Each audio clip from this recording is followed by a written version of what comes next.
오늘 함께 보실 하나님 말씀은 사도행전 5장 12절에서 16절 말씀입니다. 네, 사랑하는 성도 여러분, 기억하십니까? 지난주 본문의 말씀인데 처음부터 이렇게 지난주 말씀을 질문을 드리면 부담이 될 수도 있지만 한번 생각을 해보세요. 사탄이 몸된 교회 공동체를 대상으로 가장 두려워하는 게 무엇이라고 했던가요? 한마음이죠. 성령 충만은 이젠 당연한 겁니다. 교회 공동체라고 할 때 성령 충만은 당연한 전제로 이제 깔아야 되고, 성령 충만해서 그래서 그 다음 단계, 다음 단계가 무엇이라고요? 한마음이에요. 사탄은요, 분명히 기억하십시오. 사탄은 우리 성도가 한마음 되는 것, 교회가 한마음 되는 것을 극도로 싫어합니다.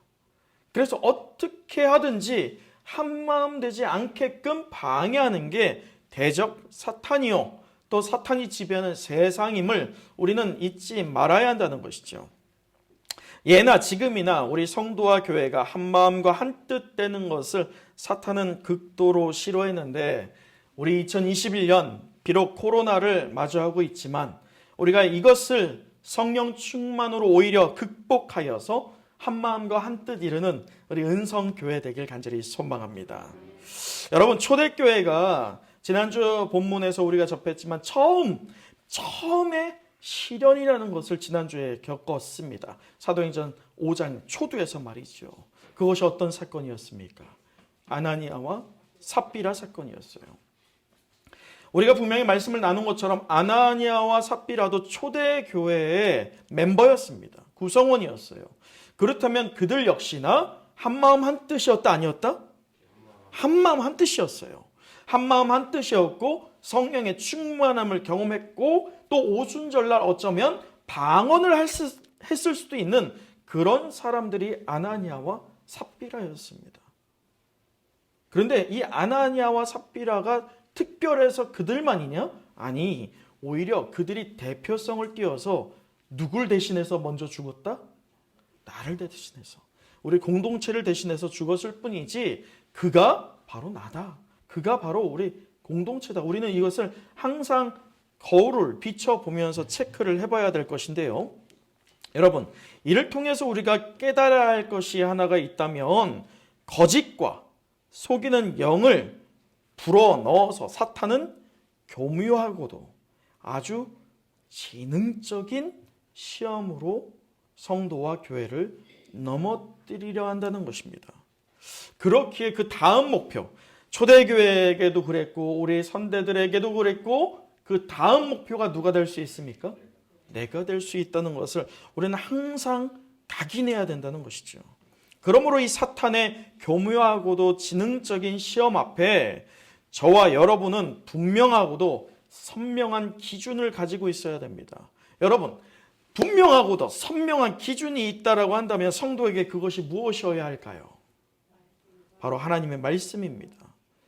여러분, 우리가 100일의 기적이라고 해서 성경 일독을 하고 있고 기도 노트를 써 내려가고 있는데 이것을 가볍게 여길 게 아닙니다. 여러분, 골리앗이 다윗을 어떻게 여겼습니까? 우습게, 가볍게 여겼어요. 왜요? 다윗이 무장했던 것이 무엇이었기에? 물맷돌과 아주 하찮은 막대기, 그리고 돌 3개, 돌 5개, 그게 다였어요. 그렇기에 그것을 보았을 때 네가 나를 개나 돼지로 여기느냐 라고 하면서 가볍게 여겼던 골리앗이었지만, 그 골리앗을 향하여서 다윗이 무엇이라고 했습니까? 너는 칼과 창과 단창으로 나오지만 나는 만군의 하나님 여호와의 이름으로 내게 나가노라 라고 하면서 어떻게 가요? 달려가요. 누굴 향해서? 골리앗을 향해서. 골리앗을 향해서 달려가고 그 물맷돌 하나로 정확하게 골리앗을 맞춰서 이겼던 그 영적인 승리가 상식적인 선에서 이루어집니까? 아니에요. 그렇게 교묘하고도 지능적인 이 사탄의 시험을 이길 수 있는 방법이 우리에게 있다면 상식선을 뛰어넘어야 됩니다. 사탄과 세상이 비웃을지 몰라요. 가볍게 여길지 모릅니다. 그러나 최소한 성도는 가볍게 여겨서는 안 된다는 것입니다. 무엇을요? 하나님의 말씀을요. 그래서 우리가 뜻을 모아서 한마음 되어서 말씀을 본다는 것이 굉장한 큰 영적인 비밀이 열리는 축복일 줄 믿습니다. 그래서 우리가 말씀을 봐야 한다는 것입니다.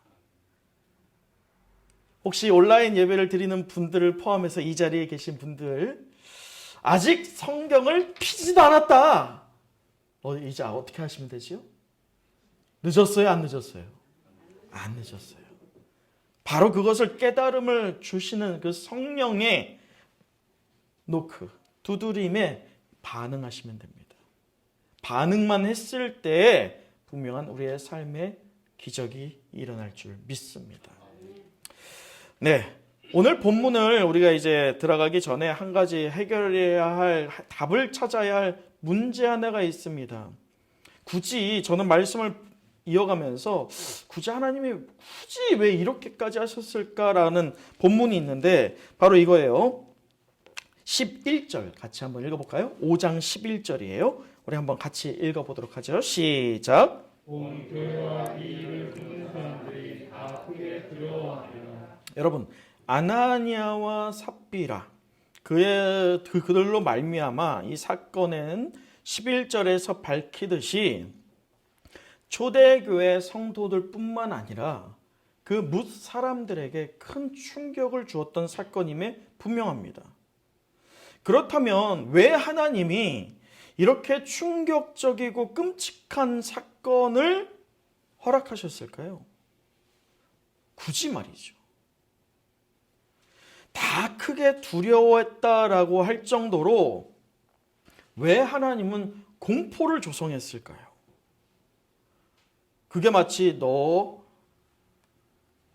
이렇게 봤지? 얘 죽이는 거 봤지? 그 다음은 네 차례야? 이렇게 공포를 조성하셔서 우리가 죄에 빠지는 것을 원치 않으셨던 걸까요? 그런 하나님이실까요? 여러분은 어떻게 생각하시나요? 아이를 양육한 부모라고 하면 분명히 알 수 있는 게 있습니다. 저는 아이를 양육하면서 몇 가지 기준들이 있는데 제가 아이들이 눈물, 콧물 다 쏟을 정도로 극도로 민감하게 반응하는 하나가 있어요. 아이들이 저한테 혼나는 하나. 그게 혹시 뭘 것 같으세요? 거짓말이에요. 제가 이렇게 말하면 마음으로 또 이런 분들이 있을 거예요. 목사님, 누구나 거짓말 하는데 뭘 그거 갖고 그 애들 눈물, 콧물 다 커가면서 다 그렇게 크는 거지. 맞아요. 누구나 거짓말 합니다. 저도 거짓말 할 때가 있어요. 누구나 합니다. 그런데 왜 제가 이렇게 하느냐? 그건 우리 옛 속담이 있죠? 무슨 속담이냐? 바늘도둑이 소도둑 된다는 거예요. 무슨 말이냐? 이 바늘도둑이 소도둑 된다는 말은 자그마한 나쁜 일도 자꾸 해서 무엇이 되면? 버릇이 되고 습관이 되면, 앞서 말한 것처럼 누구나 거짓말하지만 이것이 무엇이 되었을 때가 문제입니까? 습관이에요. 저희 아이들도 처음에 거짓말할 때, 우리도 어릴 때 한번 생각해 보세요. 거짓말할 때 심장이 어때요? 튀어나오는 것 같아요. 왜요? 들키면 어떡하지? 근데 안 들켰네? 안 들킨 다음에 찾아오는 또 뭐가 있어요? 희열이 있어요. 만족에서 끝나지 않아요. 그냥 넘어갔네? 라고 하는 희열이 나온단 말이에요. 처음에는 거짓말하면서 심장이 쿵쾅쿵쾅 거리다가 나중에는 이게 스릴이 있어요. 근데 스릴과 재미가 있다가 그것이 습관이 되면 어떻게 될까요? 이제는 무감각해져요. 아무 느낌이 없어요. 그냥 바로 나와요. 아무런 거스림 없이 거짓말이 바로 나옵니다. 여러분, 제가 왜 우리 아이들에게 이렇게 하느냐? 우리가 최소한 이 세상으로부터 크리스찬, 믿는 성도라고 불림을 받는다라고 한다면 우리는 아무 거스림 없이, 아무 걸리는 거 없이 거짓말이 나와서는 안 되지 않을까 싶습니다. 우리 스스로 성도라면서 또 세상으로부터 성도라 불리면서도 아무 찔림 없이 유창하게 거짓말을 한다라고 한다면 그만큼 영적으로 무감각한 것이 있겠습니까? 이에 대해 무릇 온전한 신앙을 소유한 부모라고 한다면 자신의 아이들이 어떨 때 강조하면서 훈육합니까? 어릴 때예요. 어릴 때. 다 큰 아이한테 야, 너 거짓말 좀 하지 마라 라고 하면 다 큰 아이가 듣습니까? 안 들어요. 어릴 때 엄하게 꾸짖습니다. 그러면 그것이 이 아이에게 한편으로는 두려움과 한편으로는 공포가 될 수 있어요. 그러나 앞으로 거짓말을 할 때 무엇이 떠올라요? 공포와 두려움이 떠올라요. 여러분, 오늘 초대교회는요, 성인의 삶으로 따져보았을 때, 인간의 삶으로 따져보았을 때 어느 단계에 있는 상태인가요? 어린아이예요. 이제 막 태어난 그 아이예요. 이제 막 걸을 단계예요. 이런 교회가 하나님의 큰 일을 무언가를 이룰 수 있을까요? 없습니다. 그런데 이 교회가 지금 처음으로 사탄의 시험을 마주하게 됩니다. 그리고 그 시험 앞에 어떻게 됐어요? 무너졌죠. 한편이 무너져 내렸습니다.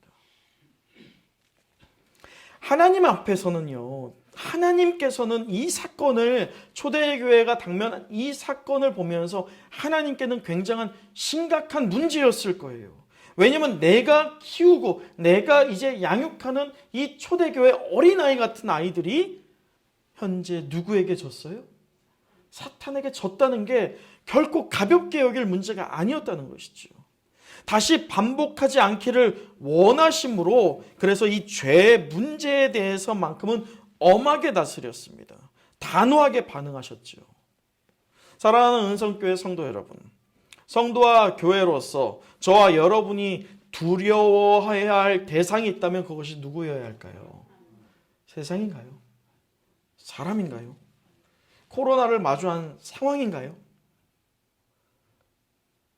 우리가 두려워할 대상이 있다면 그것은 우리를 창조하시고 우리를 향해 계획하시고 또 우리를 인도해 가시는 살아계신 하나님 되실 줄 믿습니다. 아멘. 그러므로 이 성도와 교회는 하나님을 속여서는 안 된다는 것입니다. 아멘. 여러분, 사람 속일 수 있어요, 없어요? 이 유일용 모사를 속일 수 있어요, 없어요? 그러나 하나님은 속일 수 없다는 것을 아셔야 됩니다. 하나님께서 이런 말씀을 하셨습니다. 역대하 20장 15절에 여호와께서 이같이 너희에게 말씀하시기를 너희는 이 큰 무리로 말미암아 두 가지를 말합니다. 놀라지 말라, 두려워 말라. 왜냐하면 전쟁을 앞에 두고 있거든요. 근데 하나님께서 이 전쟁을 앞두고 있는 이스라엘 민족에게 뭐라고 하느냐? 놀라지 말라, 두려워 말라 라고 한 다음에 우리가 잘 아는 말씀, 이 전쟁은 너희에게 속한 것이 아니라 누구에게 속했다? 하나님께 속했다는 거예요. 여러분, 우리가 당면한 이 현실을 우리가 극복하는 게 교회의 능력이냐, 우리 개인의 어떤 열심이냐? 아니요. 천만의 말씀. 이 전쟁은, 영적 전쟁은 우리는 결코 약한 존재이기 때문에 사탄을 이길 수 있다 없다? 없어요. 절대로 없습니다. 나 하나 주체 못하는 게 우리의 한계 아니겠습니까? 그런데 이 영적 전쟁은 우리에게 속한 것이 아니요 하나님께 속했다라고 하는 그 믿음을 우리가 소유한 채 우리의 모든 상황과 여건을 하나님께 올인 했을 때에 하나님께서 우리의 인생을 분명히 책임지시고 우리의 인생을 통해서 아름답고 선한 열매를 맺게 하실 줄 믿습니다. 그래서 우리는 하나님께 무엇만 하면 되냐? 우리 안에 있는 이 거룩을 회복해야 되는 거예요. 거룩을 회복하는 저와 여러분 되길 간절히 소망합니다. 이 시간 좌우를 보면서 한번 축복해 보세요. 거룩을 회복하십시오. 거룩을 회복하십시오. 여러분, 거룩을 회복하는 것 쉬울까요? 어려울까요? 어려워요. 매일이 연단일 수 있어요. 매일이 고난일 수 있습니다. 반대로 말하면 거룩하기를 포기하면 삶에 어려움이 있을까요? 없을까요? 없어요. 최소한 신앙적인 어려움은 없어요. 그냥 편하거든요.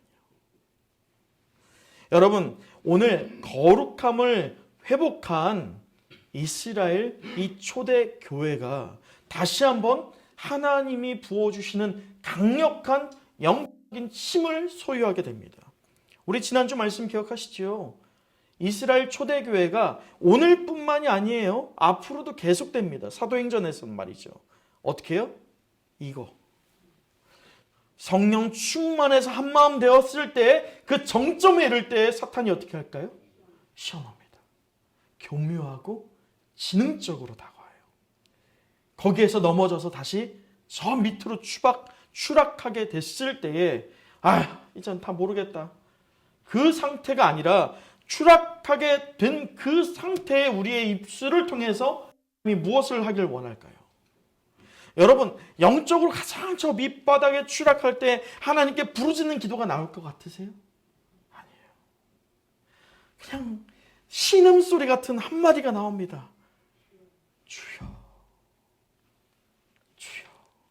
아주 짧은 이 말일 수 있지만요, 이 말 능력이 있을 줄 믿습니다. 그렇게 주여 나지막하게 외치면서 우리의 한계를 인정하고 나를 구원해 주실 분이 온전히 나를 구원하신 예수 그리스도이십니다 라는 고백을 다시 하자 초대교회가 어떻게 됩니까? 나가는 것처럼 우리 은성교회 역시나 한마음 한뜻 되어서 하나님 안에서 성령 충만하고 허여나 우리가 이 코로나 상황에 영적으로 저 밑바닥에 추락할 때 그냥 이젠 끝났다. 이젠 모르겠다. 이게 아니라 어떻게 합니까? 라고 고백할 때에 그 입술의 고백을 하나님이 듣고 다시금 우리를 일으켜 세울 줄 믿습니다. 오늘 초대교회가 그것을 다시 한번 경험합니다. 오늘 본문을 보시죠. 오늘 본문의 12절 같이 한번 읽어보도록 하죠. 12절입니다. 시작. 사도들의 손을 통하여 민간의 표적과 기사가 많이 일어나매 믿는 사람이 다 마음을 같이하여 솔로몬 행각에 모이고. 여러분, 오늘 말씀의 이 12절에서 16절 굉장히 짧지만요, 앞서 분명히 성령 운동이 일어났습니다. 그런데 오늘 5장의 이 12절에서 16절은요 사도행전 초대교회 전체를 통틀어 보았을 때 대부흥의 날이 일어나고 있어요. 그런데 이 교회가 거룩함을 회복하고 순결함을 되찾게 되니 하나님의 역사가 일어난 게 대부흥인데 이 대부흥의 과정에 두 가지가 보여집니다. 몇 가지요? 두 가지요. 그 첫째가 무엇이냐? 바로 12절을 다시 한번 보면 사도들의 무엇을 통하여? 손을 통하여 민간에 무엇이 드러납니다. 표적과 기사가 드러납니다. 여러분, 이 표적과 기사는 하나님께서 아무에게나 주지 않습니다. 누구에게 줍니까? 누구에게 주시나요? 성령 충만한 자. 근데 오늘 본문에서 보면 그 대표가 누구예요? 사도들입니다. 자, 여기서 한번 우리 또 생각을 해볼 문제가 있습니다. 자, 여러분, 회복을 했어요? 신앙적으로 말이죠. 회복으로 다시금 하나님이 부어주시는데 그 첫 번째가 지금 무엇이 드러납니까? 표적과 기사가 보여집니다. 왜 하나님은 이 표적과 기사를 주실까요? 표적과 기사를 주는 목적이 있어야 될 거 아닙니까?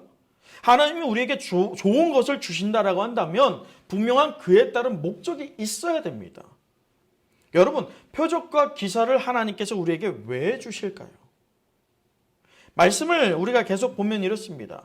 표적과 기사는 이 이성적으로 납득되는 범위를 초월하는 거죠.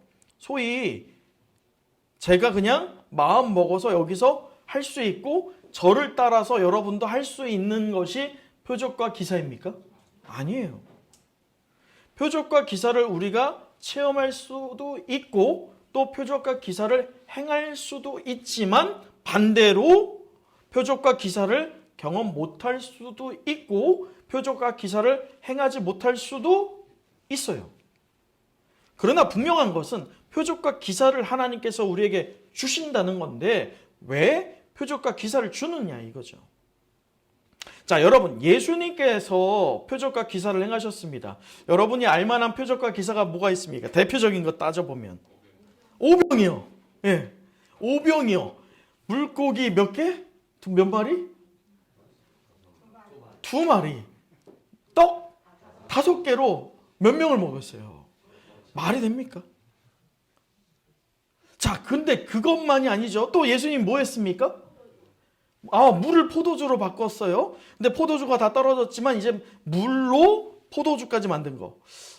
그거까지도 이해해 봅시다. 더 기적적인 게 뭐가 있을까요? 홍해를 가는 거는 예수님이 아니고.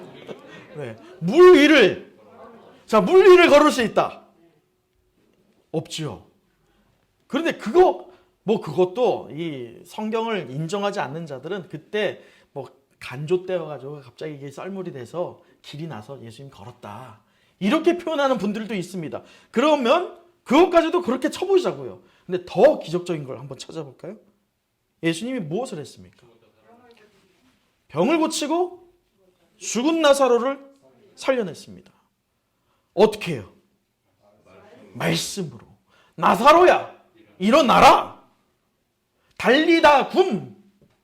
말씀으로 고쳤습니다. 어떤 손을 대지도 않았어요. 그렇다면 예수님께서 그런 능력을 보이신 이유가 뭡니까? 네? 왜 예수님은 이 기적과 표적을 보이셨습니까? 또 사도들, 이 초대교회가 된 다음에 초대교회 사도들도 표적과 기사 중에 하나를 일으킵니다. 우리가 얼마 전에 보았던 어떤 사건입니까? 안진뱅이. 몇 년? 40년. 성전 미문에 안진뱅이. 나면서부터 안진뱅이였던 자를 어떻게 일으킵니까? 은과 금은 내게 없거니와 내게 있는 이것을 너에게 주노니 누구의 이름으로? 나사렛 예수 이름으로 명하노니 일어나 걸으라. 나사렛 예수 이름으로 무엇하노니? 명하노니. 그럼 무엇한 거예요? 말씀으로 명령한 거예요. 여러분, 사도들도 표적과 기사를 보였습니다. 오늘 우리도 하나님의 은혜와 은총을 주면 표적과 기사를 보일 수 있겠지만 다시 질문의 처음, 왜 주시느냐예요. 왜 주시느냐. 네, 장로님이 가장 가까이 지금 다가갔습니다. 믿게 하려고 해요. 다른 거 어떤 것도 아닙니다. 그걸 통해서 사람들이 와 하는 그게 아니에요. 표적과 기사를 주신 목적은 딱 하나입니다. 무엇이요? 살아계신 하나님이 왜 살아 역사하시는 하나님인지, 또 예수 그리스도의 그 보혈의 피로 인해서 내가 왜 어떻게 구원받았는지 보여주기 위해서 드러난 것이 바로 표적과 기사일 줄 믿습니다.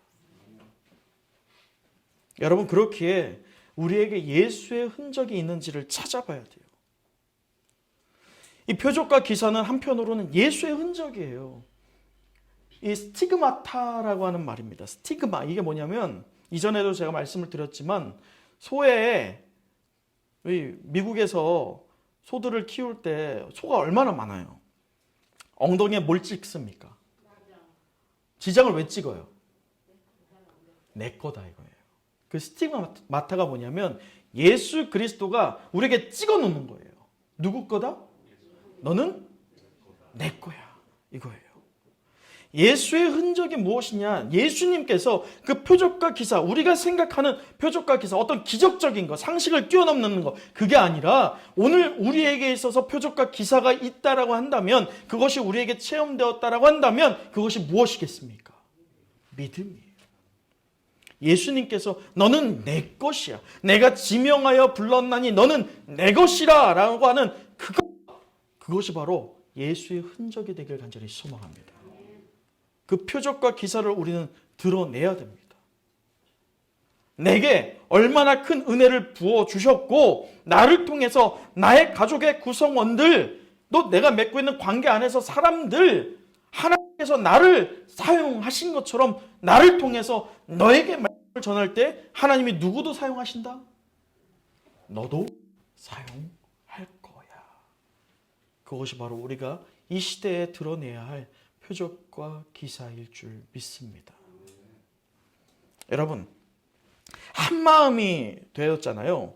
지금 말씀에서 보면 이 아나니아와 삽비라 다음에 이 표적과 기사가 드러난 다음에 어떤 일이 일어나느냐. 다시 한번 우리 12절 읽어볼까요? 12절 말씀입니다. 시작. 그들의 손을 통하여 인간의 표적과 기사가 많이 일어나매 믿는 사람이 다 마음을 같이하여 자, 여기요.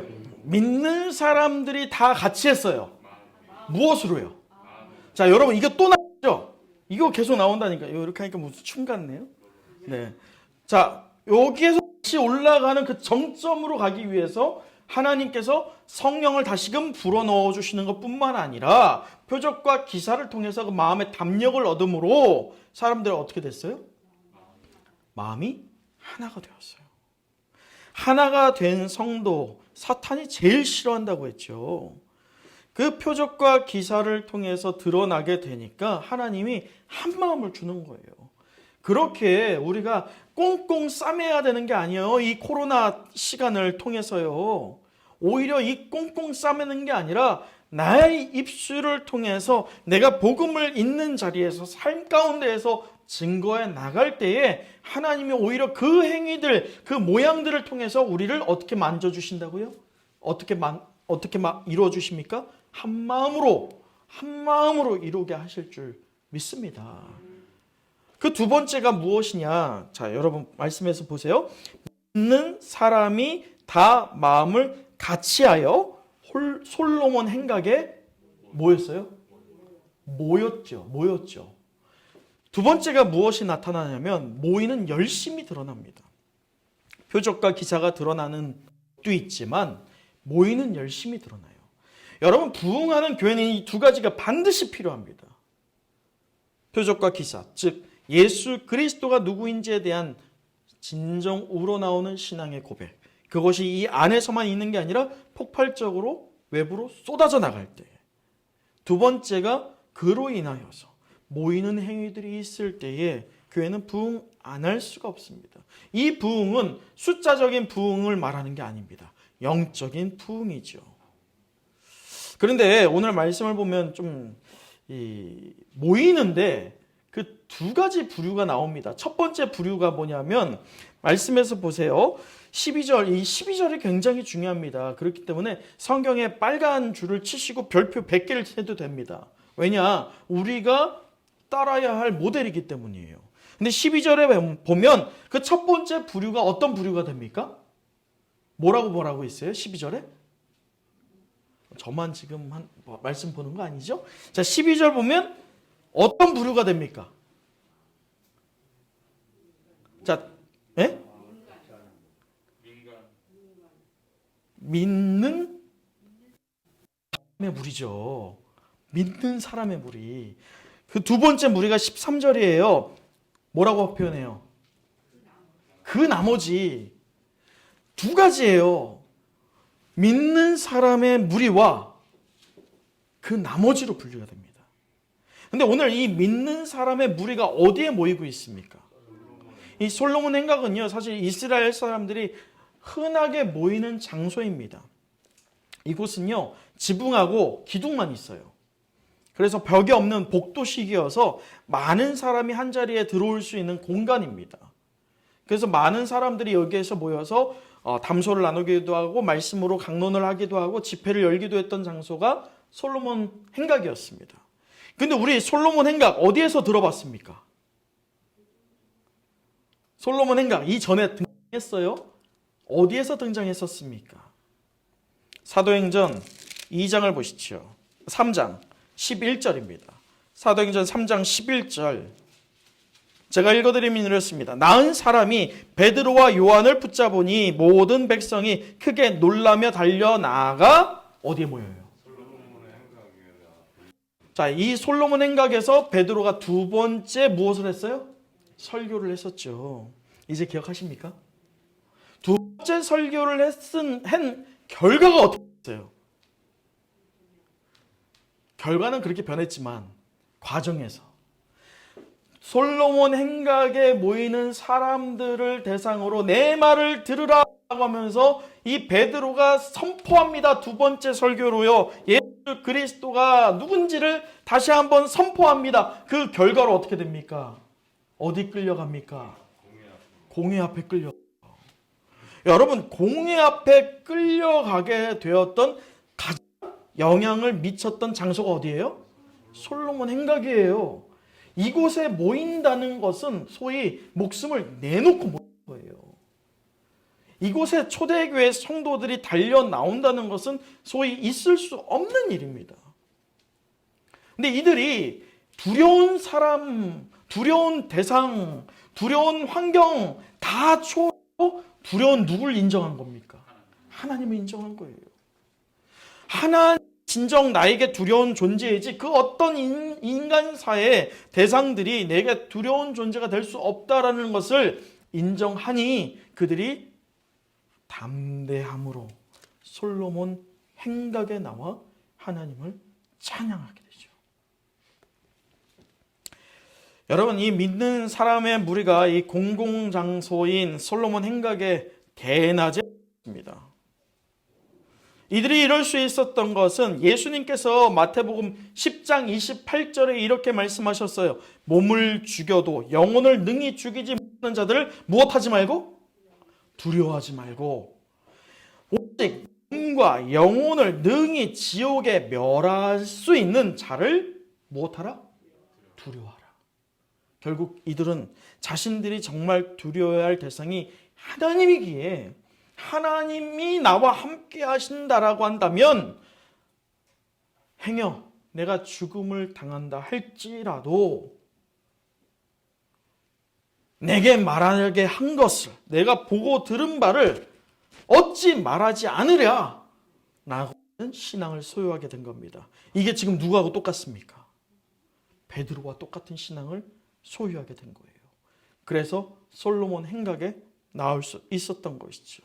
자, 그런데 그 두 번째 부류가 어떤 부류였어요? 13절 다시 한번 읽어보도록 할까요? 13절입니다. 시작. 그 아버지는 감히 그들과 상관하는 사람이 없으나 백성이 충성하더라. 여러분, 이게 참 안타깝지 않습니까? 뭐냐면 첫 번째 부류는 믿는 사람의 무리라고 지금 통칭합니다. 그러면 이 어구를 따져봤을 때 믿는 사람의 무리라고 한다면 첫 번째 부류를, 두 번째 부류를 뭐라고 해야지 맞아요?